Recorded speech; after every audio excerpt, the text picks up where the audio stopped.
오늘 함께 읽은 본문의 말씀을 통해서 이중적 신앙 잣대라는 제목으로 말씀을 나누기 원합니다. 인간은 누구나 양면성을 가지고 있습니다. 가능하면 자기에게 유리한 대로 해석하려는 경향이 있죠. 그래서 늘 판단하고 사람들을 평가하는 것이 우리의 본연 모습입니다. 신앙은 잘하면 축복이지만 신앙에서 떠나면 저주와 또 불행의 삶을 살게 됩니다. 주 안에서 받은 복을 감사하고 또 감격하면서 주를 떠나는 삶을 두려워해야 합니다. 내가 교만하여 하나님이 없다 할까 두려워하는 마음을 가질 때에 비로소 우리는 주변 사람들에 대한 또 다른 시선을 통해서 그들에게 하나님의 마음을 가지고 대할 수 있는 은혜를 갖게 되는 것입니다. 오늘 본문은 안식일에 18년 동안 귀신 들린 한 여인이 예수님으로부터 고침을 받는 사건이 기록되어 있습니다. 그런데 이 여인이 18년 동안 귀신으로 인해 고통의 세월을 보냈고 이제 그 예수님의 긍휼로 인해서 긴 고통의 노임에서 자유함을 얻게 되는 그 은혜의 자리에 서게 된 것입니다. 중요한 것은 이 고침의 사건 이후에 나타나는 해당장과 예수님의 행동에 대하여 반대하는 사람들에 대한 태도의 모습입니다. 누가 봐도 예수님의 행위는 너무나 귀하고 기뻐해야 할 일이지만 그들은 안식일의 전통을 내세우면서 자신들의 신앙 잣대로 예수님을 평가하고 바로 주님의 행한 그 일들을 잘못된 일이라 말하고 있다는 것입니다. 오늘 말씀을 통해서 우리의 바른 신앙관을 정립하고 무엇이 하나님께서 기뻐하시는 행동인지를 살펴보므로 거룩하고 건강한 신앙 공동체의 모습을 함께 만들어갈 수 있기를 원합니다. 먼저 살펴볼 것은 여인이 고침을 받은 그 장소가 어디냐. 다시 말하면 예수님께로부터 은혜를 받은 장소가 여러분 어디입니까? 오늘 10절 말씀을 보십시오. 예수께서 안식일에 한 회당에서 가르치실 때에 동안 오늘 이 시간 회당에서 하늘나라의 말씀을 가르치고 있습니다. 그런데 11절 말씀해 보시면 8해 동안 귀신 들려 앓으며 꼬부라져 조금도 펴지 못하는 한 여인이 그 회당 가운데 있는 것입니다. 회당은 오늘날로 말하면 예배의 장소입니다. 예수님께서 회당에서 가르치실 때에 18년 동안 귀신 들려 앓으며 꼬부라져 조금 더 펴지 못하는 여자가 있다라고 오늘 성경은 말씀을 하고 있습니다. 여러분 곰곰이 생각해 보십시오. 이 여인은 18년 동안 회당에 나와 예배를 드렸습니다. 그런데 오랜 세월 회당에 나왔지만 이 여인의 삶은 조금도 나아진 것이 없다라는 것입니다. 이 여인의 삶은 정해진 시간마다 회당에 나와 구석자리에 앉아서 하나님 앞에 자신의 상황을 고백하면서 무언가 은혜를 구했을 것입니다. 그러나 이 여인의 고통은 해결되지 않았습니다. 그런데 18년이 지난 오늘 지금 이 시간 그 많은 날들 가운데 이날에 이 여인이 고침을 받았다는 것입니다. 이날에 여인이 나오지 않았다면 아마 고침받지 못했겠죠. 그래서 신앙이라는 것은 끝까지 가보아야 안다는 것입니다. 오늘 이 여인이 매 시간 속에 회당에 나와 하늘의 하나님을 향하여 어쩌면 그 마음의 간절한 고통들을 토로했을 것입니다. 그러나 그 수많은 시간 속에서 온전하신 주님을 만나지 못했을 때에 그 상황은 바뀌지 않았습니다. 그러나 이날에 우리 예수님께서 그곳에서 말씀을 가르치시다가 그 여인을 주목하셨을 때 놀라운 하늘나라의 기적이 일어나게 된 것입니다. 그녀에게 이날은 일상적인 날이 아니라 너무나도 특별하고 소중한 날이 된 것입니다. 이것은 달리 말하면 하나님을 만나고 긍휼을 입을 수 있는 장소가 바로 예배를 드리는 곳이며 하나님께 예배드리러 나오는 이 날, 바로 이 날이 우리에게 가장 특별한 날이 되어야 한다는 것입니다. 오늘도 우리는 이 거룩한 성일에 아마 마음 가운데 내가 오늘 이 시간 하나님께 나와 하나님의 특별한 말씀의 은혜를 사모해야지 라는 마음으로 오신 분들이 많을 것입니다. 하나님께서는 그와 같이 오늘 이곳에서도 동일하게 우리 한 사람 한 사람을 주목하시고 하나님의 은혜의 때에 합당한 사람들에게 하나님은 찾아가셔서 만나시고 그들 속에 그들의 필요를 채워주시는 긍휼을 베풀어 주시는 것입니다. 또 하나 여러분, 우리가 이 말씀에서 살펴볼 것은 지금 해당은 하나님을 예배하는 장소입니다. 자, 그런데 이 해당 가운데 귀신이 같이 공존할 수 있을까요? 없을까요? 귀신도 그 회당 안에 같이 공존하고 있다는 것입니다. 아무리 오래 교회를 다녀도 예수님을 만나지 못하면 어쩌면 우리는 귀신과 더불어 사는 삶의 모습을 갖고 사는 것입니다. 그것이 아무리 예배하는 교회라 할지라도 그곳에 주님이 없다면, 그곳에 주님의 만나주심의 은혜가 없다면 우리는 세상과 버타야 사는 삶의 연속선상에서 예배를 드리고 있을 뿐입니다. 주님이 빠진 예배, 주님이 함께하지 않는 예배, 그것은 결코 온전한 예배가 될 수 없는 것이죠. 18년의 긴 시간 동안 이 여인은 얼마나 오랜 시간 하나님 앞에 나왔겠습니까? 그러나 만나지 못하면, 하나님의 은혜를 경험하지 못하면 그의 삶은 바뀔 수 없다는 것입니다. 교회 속에 존재하는 수많은 귀신들의 세력 속에서 우리는 고통과 환난의 시간들을 보내야 하는 것입니다.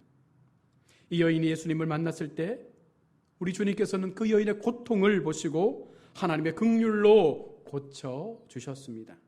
12절, 13절 말씀을 보십시오. 예수님께서 어떻게 그 여인에게 대하고 있습니까? 예수께서 보시고 불러 이르시되 여자여 내가 내 병에서 놓였다 하시고 안수하시니 여자가 곧 펴고 하나님께 영광을 돌리는지라. 본문에서 우리가 주목할 수 있는 것은 우리 6장 6절과 9절에 등장하는 오른손 마른 사람에게 하나님의 치유의 은사를 베푸신 것처럼 오늘 이 여인에게도 자신의 병을 고쳐달라 요청하지 않았는데 먼저 여인에게 우리 주님이 손을 내밀고 있다는 것입니다. 또한 그 여인을 향하여 우리 주님이 바라보고 있다는 것입니다. 당시 여인들은 회당 한 구석에 있어야 했으며 활동하지 못했습니다. 거기다 병까지 든 여인입니다. 무엇 하나 주목받을 만한 것이 없는 그런 상황 속에 있습니다. 예수님은 그 여인을 피하지도 않으셨고 멸시하지도 않으셨습니다. 바라보고 불러내셨을 뿐만 아니라 그 여인에게 손대어 안수까지 해주시는 하나님의 그 사랑과 긍휼을 베풀어 주신 것입니다. 예수님은 이 여인을 인정해 주시고 또한 높이셨습니다. 그리고 그 이름을 다시 불러주시면서 이 여인에게 진정한 자유를 선포하고 있는 것입니다. 책망과 정죄를 받는 대신에 바로 아브라함의 딸이라는 그 호칭을 통하여 진정 하나님의 자녀로서 그가 회복되었음을 말씀해주고 있는 것입니다. 예수님은 이 여인 역시 하나님의 형상으로 지음받은 한 사람으로 보셨습니다. 우리도 타인을 바라보는 이 시각을 바꿔야 합니다. 여러분, 우리 교회 공동체 속에 많은 사람이 하나님을 예배합니다. 그 한 사람 한 사람 모두가 하나님 편에서 소중한 하나님의 사람들이요 하나님의 자녀라는 사실을 우리가 온전하게 인식할 수 있다면 내 고집이 아니라 나의 삶의 방법을 요구하는 것이 아니라 동일하게 그들도 하나님의 사랑을 받을 수 있는 자녀라는 그 가치 속에서 더 많은 것들을 양보하고 어쩌면 함께 협력할 수 있는 믿음의 자리까지 나아가게 될 것입니다. 내가 하나님의 형상으로 지음받은 한 사람이라면 타인도 동일하게 하나님의 형상으로 지음받은 소중한 사람임을 우리는 분명 인식해야 합니다.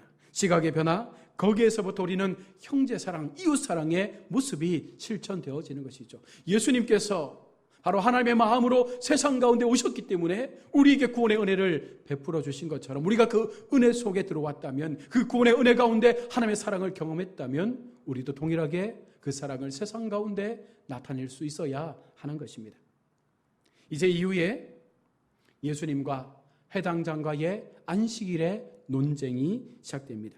예수님과 해당장이 생각하는 안식일에는요 굉장한 차이가 있음을 오늘 볼 수 있습니다. 먼저 14절 말씀에서 해당장이 예수께서 안식일에 병 고치시는 것을 분내어 무리에게 이르되 일할 날이 엿새가 있으니 그동안에 와서 고침을 받을 것이요 안식일에는 하지 말 것이니라 하거늘 이라고 말하면서 지금 해당장은 안식일의 기준을 자신의 법과 원칙대로 규정을 해 놓았습니다.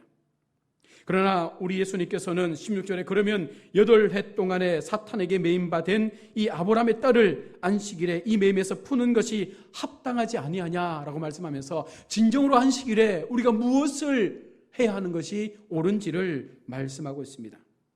예수님에게 있어서 안식일은요, 자유를 선포하는 날입니다. 우리가 세상의 죄악으로부터 자유함을 얻을 수 있는 해방의 날임을 말합니다. 그러나 회당장은 할 일과 하지 말아야 할 일을 구분하여 놓은 법적 그 제한 속에서 그렇게 얽매어 놓은 그와 같은 날로 만들어 놓은 것입니다.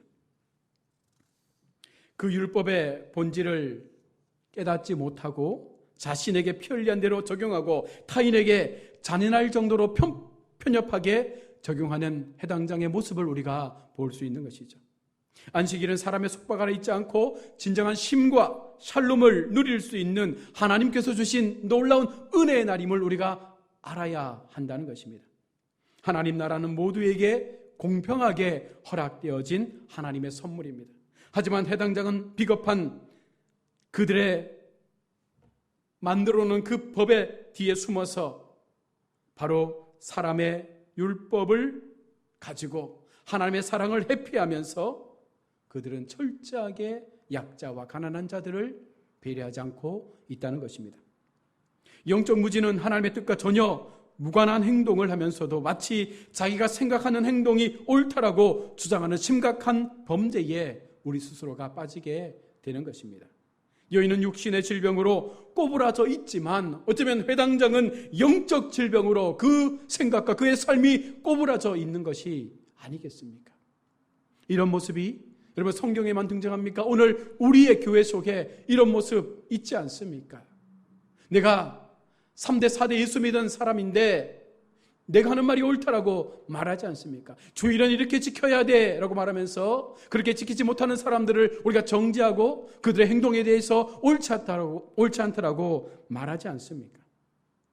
여러분 오늘 성경을 보십시오. 해당장과 예수를 반대하는 무리들도 안식일에는 당연하다는 듯 자기들의 짐승들은 풀어주어 물을 먹게 했습니다. 하지만 그 짐승들보다 더욱 중요한 하나님의 자녀들, 그 중에 죄와 고난과 슬픔과 아픔 가운데 묶여있는 사람들에 대하여 바로 안식이라는 또 다른 굴레를 가지고 그들을 핍박하고 있는 것입니다. 자신들이 만든 법칙 속으로 계속해서 그 목마름 속에 머물러 있게 만드는 그 회당장과 반대하는 무리를 향해서 예수님께서 오늘 책망의 말씀을 하고 있는 것이죠. 여러분 우리의 모습을 보십시오. 우리는 이중잣대로 신앙생활을 하지 않습니까? 내가 하는 신앙만이 옳다라고 남들을 판단하고 정죄하지 않습니까? 우리의 신앙의 모습 속에서 과연 무엇이 옳은지 무엇이 그른지 판단할 수 있는 기준이 어디에 있습니까? 나의 신앙의 연륜입니까? 아닙니다. 하나님의 말씀이며 하나님의 사랑이며 그 사랑 가운데 실천되어지는 우리의 삶의 모습 속에서 진정으로 만들어져 가야 하는 것입니다. 예수님은 악한 마음을 품은 그 무리를 향하여 위선자들이라고 말하는 것이죠. 그래서 그들 속에 외식하는 자들아 라고 호통치시며 그들의 잘못된 생각에 대하여 꾸짖고 있는 것입니다. 여러분 나의 이성이 중요합니까? 하나님의 뜻이 중요합니까? 나의 경험이 중요합니까? 하나님의 방법이 중요합니까? 여러분 내가 우선되어야 합니까? 하나님이 우선되어야 합니까? 너무나도 쉬운 질문 같지만 우리는 앞에서 말하고 있는 것들에 더 많은 것들을 쏟지 않습니까? 나의 이성, 나의 경험, 내가 우선시되는 신앙생활을 하려고 하고 있습니다. 그것을 옳다라고 믿으며 그것을 사람들에게 강요하고 있다는 것입니다.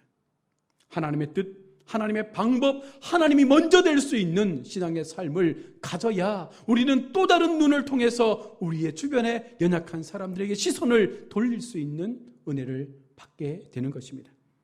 결론적으로 여러분 그들의 행동을 보십시오. 17절에 모든 반대하는 자들은 부끄러워하고 라고 말합니다. 여기서 그들이 부끄러워했다라는 이 부분에 대해서 우리가 잠깐 살펴봐야 되는데요. 그들이 무엇 때문에 부끄러워합니까?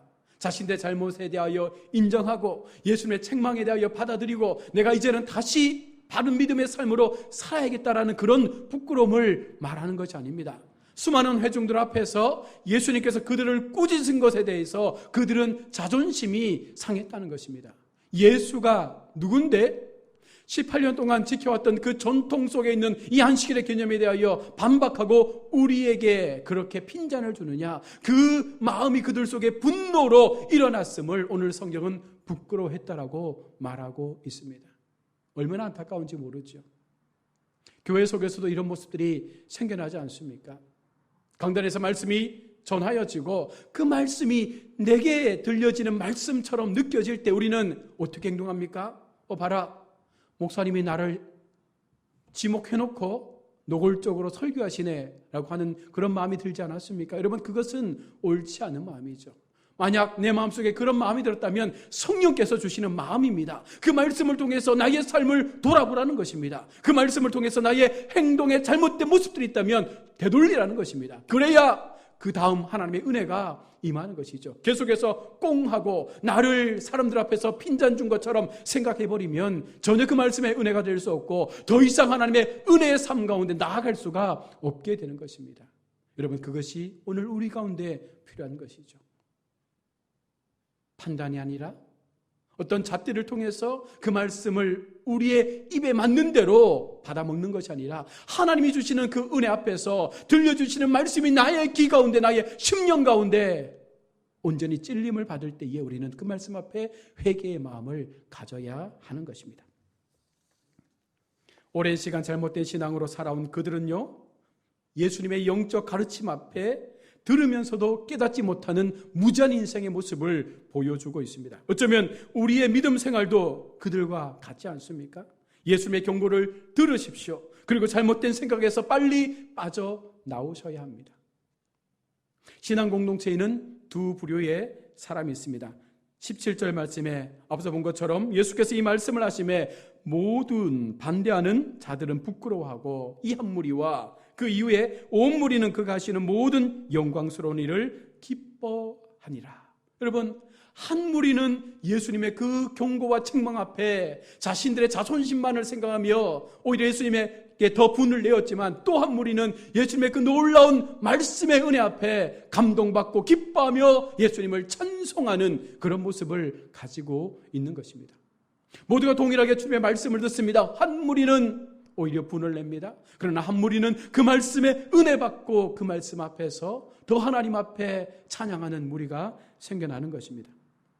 예수님의 뜻을 반대하는 자와 예수님의 행하신 일들을 바라보며 기뻐하는 자들, 여러분, 우리는 어떤 자리 가운데 서 있습니까? 그가 하시는 모든 영광스러운 일을 기뻐하니라. 여러분, 아멘이십니까? 우리의 삶 가운데 우리 주님이 행하시는 모든 일들을 기뻐할 수 있는 그런 믿음의 모습을 가질 수 있기를 바랍니다. 기쁨으로 주님을 따르는 우리 모든 성도님들이 될 수 있기를 바랍니다. 지금 우리는 어떤 자리에 있습니까? 우리는 어떤 이중잣대를 가지고 교회를 판단하고 목회자를 판단하고 성도들을 판단하고 있습니까? 잘못된 그 상황에서 여러분 빨리 돌아오십시오.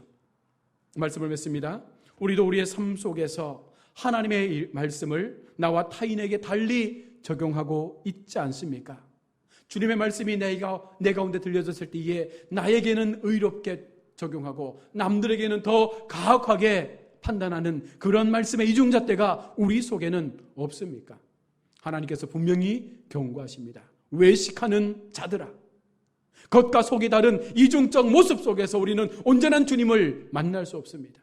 아무리 오랜 기간 이곳에서 말씀을 들어도 우리의 심령이 거룩하게 바르게 세워지지 못하면 우리는 늘 똑같은 삶으로 마지막 생명을 마치는 그 시간까지 그 정도밖에 신앙으로 우리는 살지 못할 것입니다. 그러기에 오늘 이 시간 이 말씀을 통해서 다시 한번 우리의 마음을 돌아보시고 나의 신앙 가운데 이중적 신앙의 잘못된 모습이 없는지 여러분 살피셔서 정말 하나님 앞에 바른 믿음으로 설 수 있기를 여러분 기도합시다. 그래서 우리 공동체가, 우리 광야 은혜교회 공동체가 더욱더 하나님 앞에 아름다운 모습으로 영광 올려드릴 수 있는 복되고 거룩한 이 믿음의 여정들을 함께 달려갈 수 있기를 주님의 이름으로 축원합니다.